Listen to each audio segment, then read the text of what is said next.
Hello अस्सलाम वालेकुम, my name is सदा काकड़ एंड आज के वीडियो के साथ हमारा टॉपिक है कार्बोहाइड्रेट, जो कि बायोलॉजिकल मॉलिक्यूल चैप्टर का सेकंड मॉलिक्यूल है। बायोलॉजिकल मॉलिक्यूल है।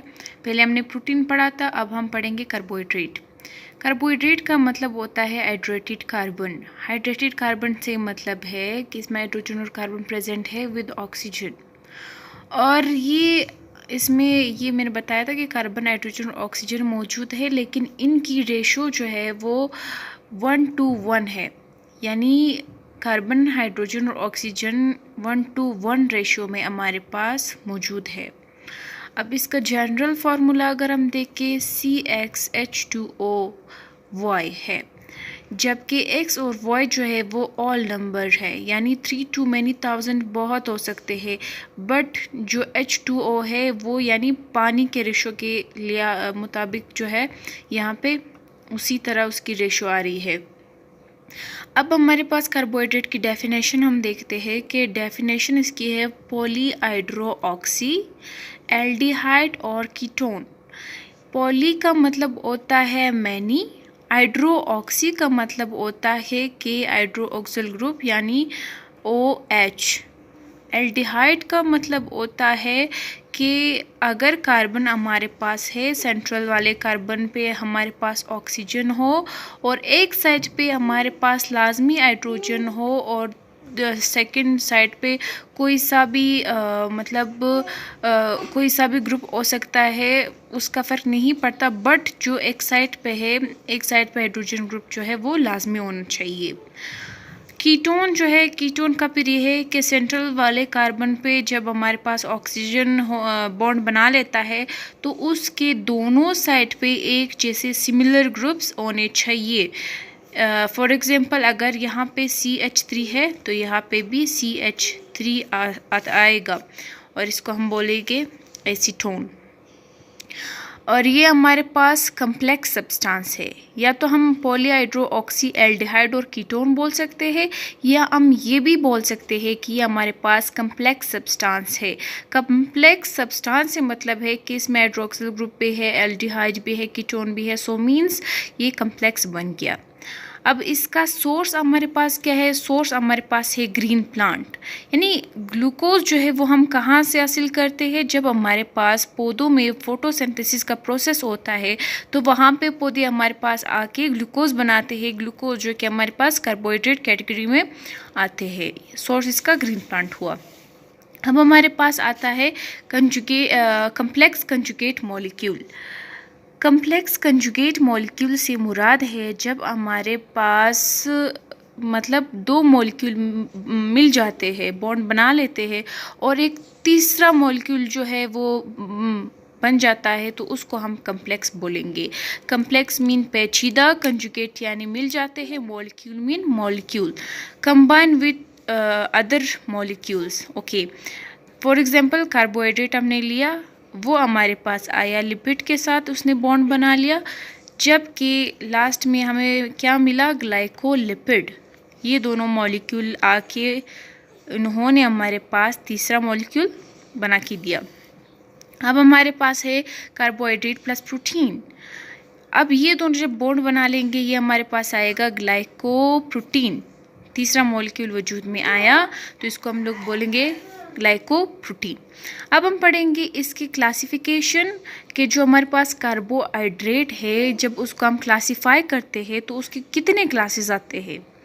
अब पहला वन हम पढ़ेंगे मोनोसेक्राइड। मोनो का मतलब होता है सिंगल, सेक्राइड का मतलब होता है स्वीट। यानी इसमें हम सिंपल शुगर ले सकते हैं, जो हम रोज़मर्रा ज़िंदगी में घरों में यूज़ करते हैं, चीनी, वो सिंपल शुगर है हमारे पास, वो हम मोनोसेक्राइड कैटेगरी में ले सकते हैं, जिसको हम can not further hydrolyse.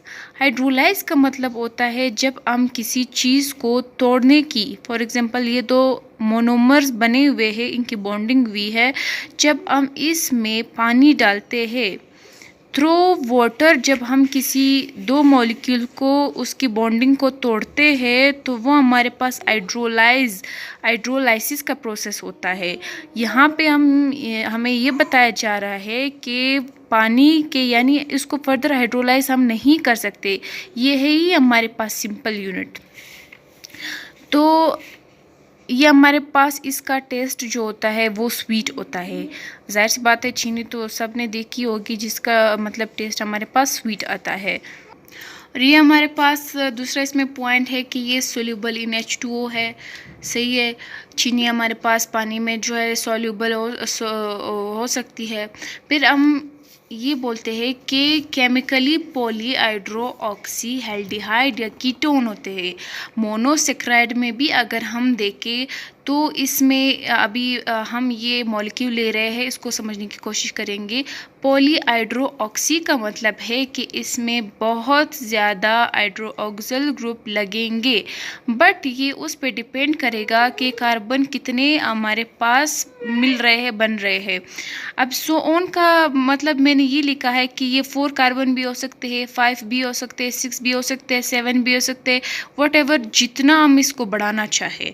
But यहाँ पे पॉलीहाइड्रो ऑक्सी का मतलब था कि बहुत ज़्यादा हाइड्रोक्सिल ग्रुप लगे होते हैं। एल्डिहाइड या कीटोन यानी जब हाइड्रोक्सिल ग्रुप सारे लग जाते हैं लास्ट वाले कार्बन पे, या तो हमारे पास एल्डिहाइड ग्रुप आ जाता है, बॉन्ड बना लेता है, या तो कीटोन आ जाता है। लेकिन अगर हमारे पास लास्ट वाले, फॉर एग्जांपल ये लास्ट है, यहाँ पे हमारे पास यहाँ पे तो एल्डिहाइड दिख रहा है क्योंकि एक साइड पे हाइड्रोजन प्रेजेंट है। अगर ये एल्डिहाइड लास्ट पे आ जाता है, लास्ट वाले कार्बन पे, तो वो हमारे पास एल्डो शुगर आता है। देखिए यहाँ पे जो रिमेनिंग कार्बन होते हैं उस पे एल्डिहाइड या कीटोन आएगा, बट जहाँ पे हमारे पास एल्डिहाइड ग्रुप लग जाए वो हमारे पास एल्डो शुगर होगा, और जहाँ पे हमारे पास कीटो ग्रुप लग जाए तो वो हमारे पास कीटो शुगर होगा। अब एल्डिहाइड ग्रुप जब जहाँ पे मतलब अटैच हो गया, उसकी बॉन्डिंग बन गई, उस शुगर को हम ग्लाइसर एल्डिहाइड भी बोलेंगे, ठीक है। और कीटोन वाले ग्रुप जहाँ पे लग जाए किसी शुगर के यूनिट में, वहाँ को मतलब हम ये बोल सकते हैं कि डिहाइड्रो ऑक्सी एसीटोन। एसीटोन जो है वो हम कीटोन को बोलते हैं क्योंकि ये जो है ऑन जो है ये कीटोन के लास्ट में आता है, और ये हमारे पास एसीटोन का डाईहाइड्रो ऑक्सी एसीटोन जो है ये हमारे पास कीटो ग्रुप के शुगर को हम नाम दे सकते हैं।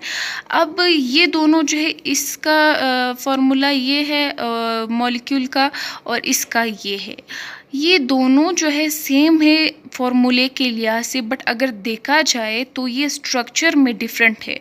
यानी मैंने बताया था कि कीटोन में सेंट्रल वाले कार्बन पे एक साइड पे भी एक जैसा ग्रुप होगा, दूसरे साइड पे भी एक जैसा ग्रुप होगा, तो ही वो हमारे पास कीटोन बनेगा। और एल्डिहाइड में ये था कि एक साइड पे हाइड्रोजन एटम जो था वो लाजमी था।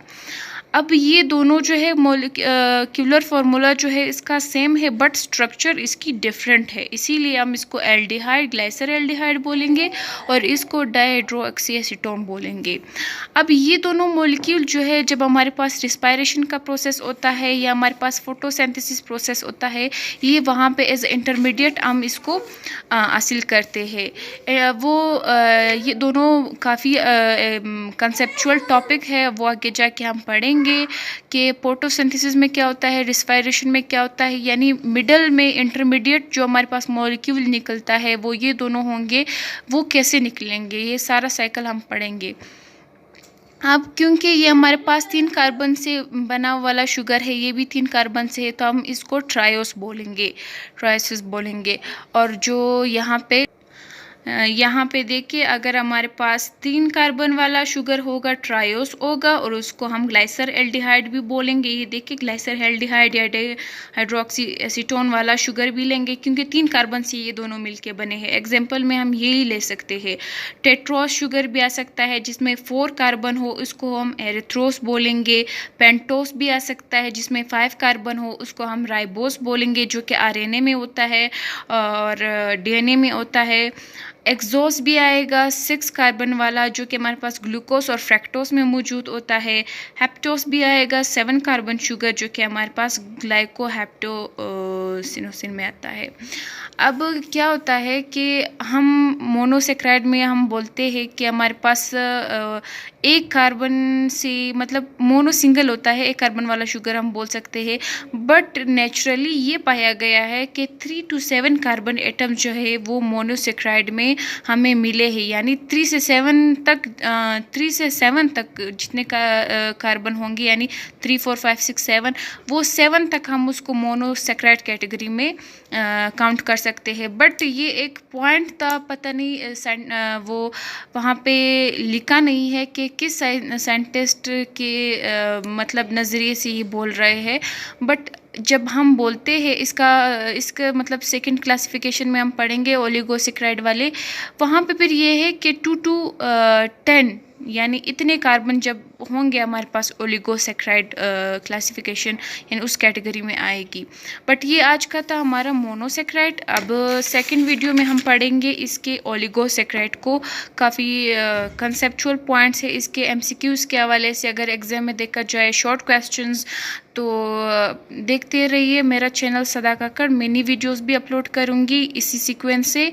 और लाइक कीजिए, सब्सक्राइब कीजिए मेरा चैनल, और कमेंट सेक्शन में मुझे कमेंट ज़रूर कीजिए कि मैं अपनी वीडियोस को और कितना अच्छा बना सकती हूँ। तो तब तक के लिए अल्लाह हाफ़िज़।